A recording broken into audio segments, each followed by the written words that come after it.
24-hour arcade, Colfax and Uinta. Saw was Pat running in front of me, and I assumed that he was chasing the suspect. Apparently the suspect had turned through a fenced yard, and that's where Pat turned. I came through the back gate, and Pat was just going out the front gate. At about midpoint in the backyard, I heard 2 gunshots real quick, and then just a momentary pause, then 7 to 8 gunshots real fast after that. Okay, all officers going code 10, 234 says shots fired. 234, calm down. Where are you? Well, 1 officer down, 1 party down. Should be 2 ambulances. 1500 block. Right behind, well, 1 block to the west of Uinta, Ulster. Okay, that's good. 1500 block, Ulster. All officers, we have 1 officer shot, 1500 block, Ulster. Yeah, I got this guy at base 1. I'm not going to push him. The gun's right next to him. So I need some cover here fast.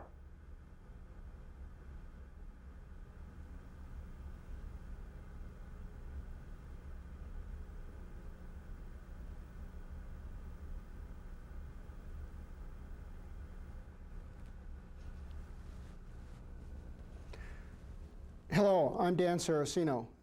That was me on the radio 20 years ago. Since then, many of you received training on this incident where Pat Pollock lost his life, and on foot pursuits in general. But back then, we didn't receive much training on foot pursuits, except for a few main things to remember. It was pretty much seat of the pants. A lot has changed in 20 years, but some things haven't. Well, that's so true, Dan. I mean, now we have individual radios, high-intensity flashlights, helicopters with night vision. But what has not changed is how dangerous foot pursuits are, and the strong likelihood that somebody can be killed or injured while pursuing one of them. And that's why it's so important for all of us to be on the same page tactically, to know what each other...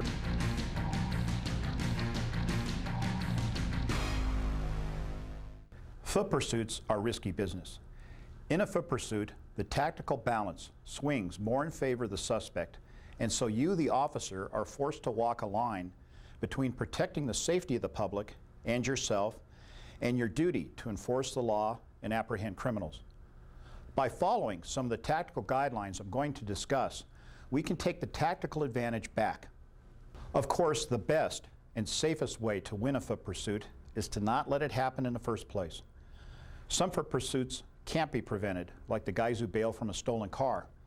But in some situations, there are a few basic things you can do to prevent a suspect from running in the first place. Look for warning signs. For instance, the suspect may start looking around for an escape route.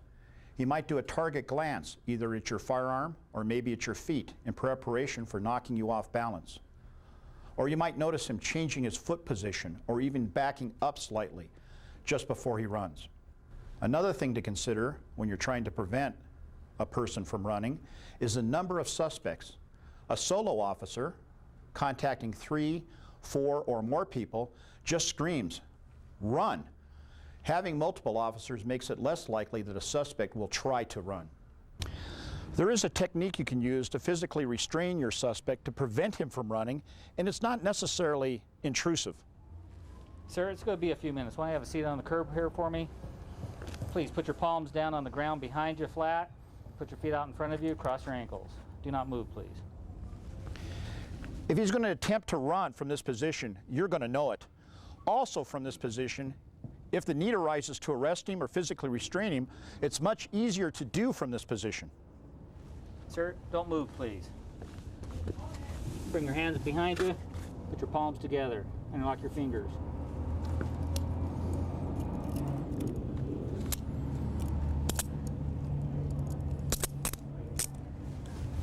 Stand up there for me, please.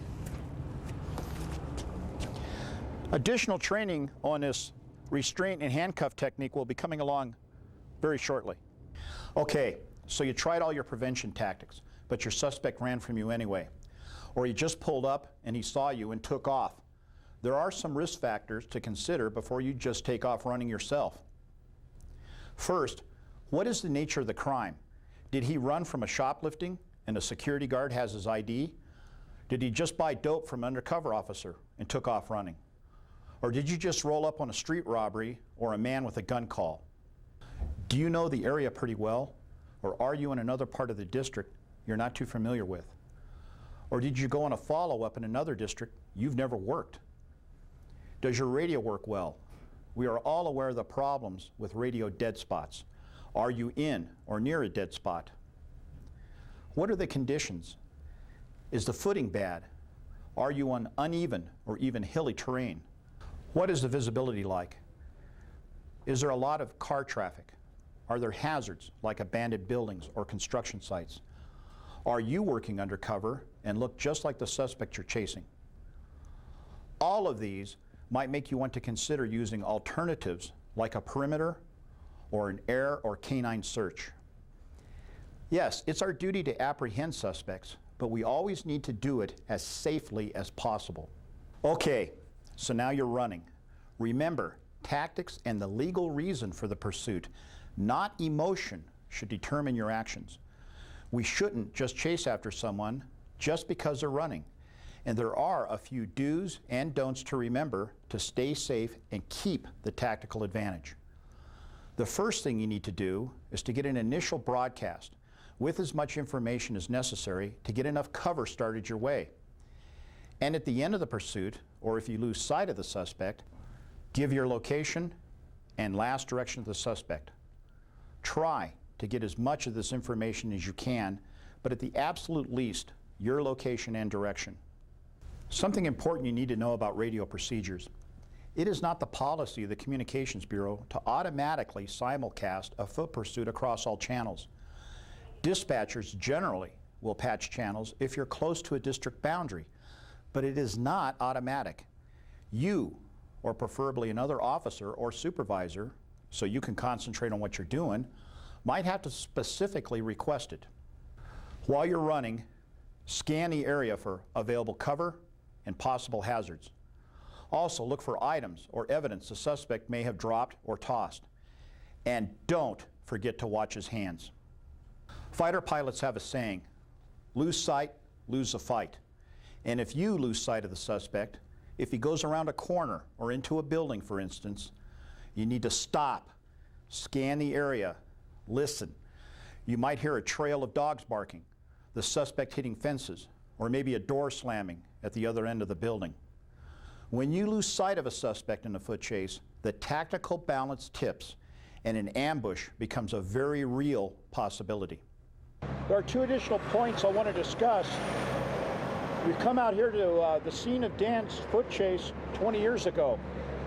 Dan, has it changed much? If it has, it hasn't changed much. Why don't you walk us through it? Well, it was the afternoon on December 12th. Pat was working car 232 and I was on car 234. We stopped at what was then Paisan's restaurant to have lunch. About halfway through our lunch, the call came out on a robbery in progress across the street, which then was a video bookstore on the south side, which was District 3. Pat and I immediately acknowledged the call and we both ran out the front door. As we ran out the front door, we could see the suspect and the victims running across Colfax, heading towards the corner over here. As we ran out of the business, I continued running up to the corner. Pat made a turn here and went through the parking lot to try to head off the suspect into the alley. We're standing now behind Paisan's restaurant. This is a mid-block alley that comes off of Uinta Street. At this point, I'd gone around the business and was running up the alley this direction. At about the time I was at this position, I looked down the alley and I could see Pat chasing somebody down the alley, the suspect. He was at this point probably 20 to 30 feet in front of me. This is the rear gate that the suspect and Pat ran through. Just as I approached the gate, it was starting to close. I pushed the gate open and I could see Pat was at the very beginning of the yard going out onto the front yard. That's the point when I heard the quick gunshots. I remember as I ran through the front yard, or through the backyard here, I could hear the gunshots and I could look at Pat and I could see his gun was still in his holster. I remember that because I still had mine in my hand from running down the alley, and I remember thinking at that point that I still had my gun in my hand. It probably wasn't safe for me to run that distance. We're now standing in the front yard where Pat Pollock was killed. This is the open gate. As Officer Pollock ran through the fence, we can only assume or take a guess because we don't know at this point. The suspect was standing on this side of the gate, on the left side of the gate, secluded a little bit farther back. As Pat ran through the gate, the suspect raised the gun and fired 7 to 8 times. I was still running through the front yard and heard the gunshots. I saw Officer Pollock fall into the snow, and I continued through the front gate. As we've been saying, one of the mistakes that was made here was Officer Pollock failed to stop and pie the corner and look out carefully, go through the fence. His mistake was bad, but mine was even worse. I'd already heard the gunshots and seen my partner fall into the snow, but I continued and ran through the front gate without even stopping for a moment. Luckily, the suspect who shot Pollock apparently wasn't aware that I was behind him, continued and ran out of the yard and began to run across the street. So my first encounter with the suspect is as he fled across the street after shooting Officer Pollock. Dan, you bring up a couple really good points here, and we certainly don't want to talk in absolutes. But if there is any absolute in our line of work in regards to tactics, it's pieing these blind corners, wouldn't you say? Definitely. And what we have here, of course, is the suspect ran around. If I understand it correctly, he basically button hooked and he set you guys up in an ambush. Correct. Okay. So, like I said earlier, the old fighter pilot saying, if we lose sight, we lose the fight. So in this case, when we lose sight of the suspect, one of the things we want to have, one of the mindsets we want to adopt then, is that we are then in effect going into an ambush, and we need to back off a little bit and carefully pie these corners as we come around them. Right, definitely. And the problem I think both Pat and I have, as all officers did, is you get so tied up in the adrenaline of the situation and the chase, you forget the tactics that are going to save your life. Pat forgot them and I forgot them as well, and I can't speak about what could have happened, but who knows, if Pat would have looked around the corner, he may be alive today. Well, you know, we're like Sidewinder missiles. I mean, when a suspect runs, we drop off the wing, missile tone and lock, we ignite, and we want to go get them. You know, we don't want to lose the foot chase. That's the mindset we have is, hey, there the guy is, I want to chase him down, I want to put the cuffs on him. I mean, that's ingrained into us as police officers. Right. And what we really need to do is just think during that rapidly evolving situation, hey, let's slow up here. I don't know where he's gone to. Hunker down, think about other alternatives, or if we are going to come around these corners, is to carefully, methodically pie them off.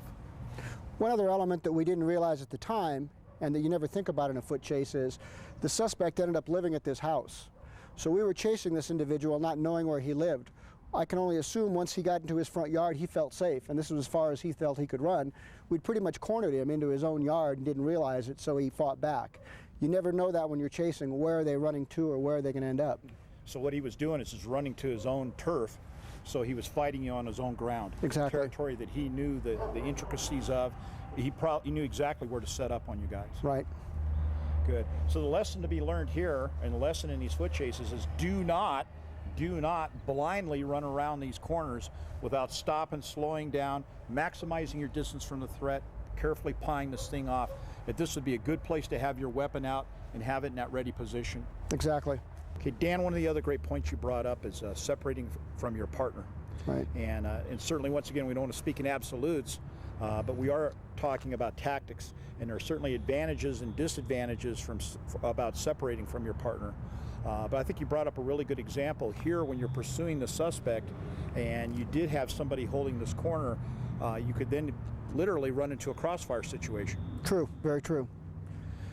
And in fact, we've had that happen not on this department, but we did have a tragic occurrence here in Colorado where a suspect did get between two officers, and the officer was firing at the suspect and hit his partner in that situation. So that's something we want to certainly keep in the back of our mind and be thinking about that when we're pursuing these suspects in these foot pursuits. Right, and I think it's difficult, of course, in a foot pursuit. You never know what your partner's thinking or what he's doing.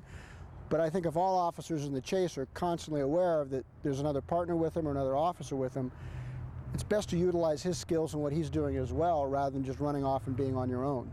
If you can stay with him, stay with him. I think is the way to look at it.